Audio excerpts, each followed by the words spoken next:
وبركاته إن الحمد لله وحده والصلاة والسلام على من نبي بعد أما بعد أعوذ بالله من الشيطان الرجيم بسم الله الرحمن الرحيم قل هو الله أحد الله الصمد لم يلد ولم يولد ولم يكن له كفوا أحد সমস্ত প্রশংসা সেই মহান আল্লাহ রব্বুল আলামিনের জন্যই যে আজ আমাদেরকে একটা ভালো কাজের উদ্দেশ্যে আজকে অনেক যুবক আমরা এক জায়গায় একত্রিত হতে পেরেছি।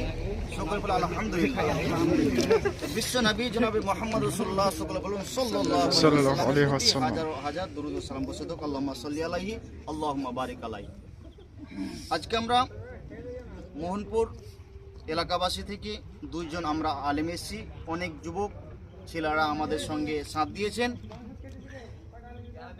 ইসলামিক ফাউন্ডেশন নাকি মোহনপুর ইসলামিক ফাউন্ডেশন থেকেও আমরা এসেছি। এই যে দেখেন ভাই, আজকে 2026 তারিখ জানুয়ারি মাস 1 তারিখ। আজকে 1 জানুয়ারিকে কেন্দ্র করে অনেক মুসলিম ঘরের সন্তানেরা হাজার হাজার টাকা নষ্ট করে অপচয় নষ্ট করছে। দেখতে পাচ্ছেন এই বক্স। তাই আমরা কিছু যুবক ছেলেরা এবং কিছু দিনে ভাই আমরা এসছি মানুষকে সঠিক পথ দেখাবার জন্য, যে ভাই এগুলো করা আমাদের যাবে না। এটা ইসলাম কোন সময় সাপোর্ট করে না, এটাকে হারাম বলা হয়েছে। তাই আমরা পুরো এই এলাকাবাসীর কাছে আমরা এই খবরটা এবং মুসলিম জাতির কাছে যেন পৌঁছে যাই। প্রত্যেকটা আলিম ওলামাকে আমরাও বলতে চাই, আর প্রত্যেকটা মুসলিম জাতিকে বলতে চাই যে আপনাদের সন্তানদেরকে খারাপ কাজ থেকে বাধা দেওয়ার চেষ্টা করবেন, অপচয় যেন নষ্ট না করে। আর সন্তানেরা কোথায় যাচ্ছে, আপনার এই ছেলেটা যে 1 জানুয়ারিকে কেন্দ্র করে পিকনিক করছে, এটা একবার ইসলাম হারাম বলা হয়েছে। এগুলো করা যাবে না। আপনার সন্তানকে বলবেন।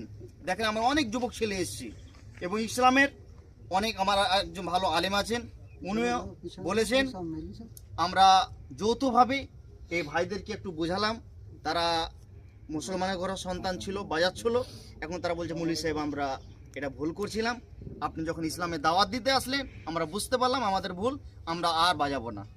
এখান থেকে আমি ইনশাল্লাহ আমার বক্তব্য শেষ করলাম। বলার মাধ্যমে কথা যদি ভুল ত্রুটি হয় তো ক্ষমা করবেন। আসসালামু আলাইকুম ওয়া রাহমাতুল্লাহি ওয়া বারাকাতুহু।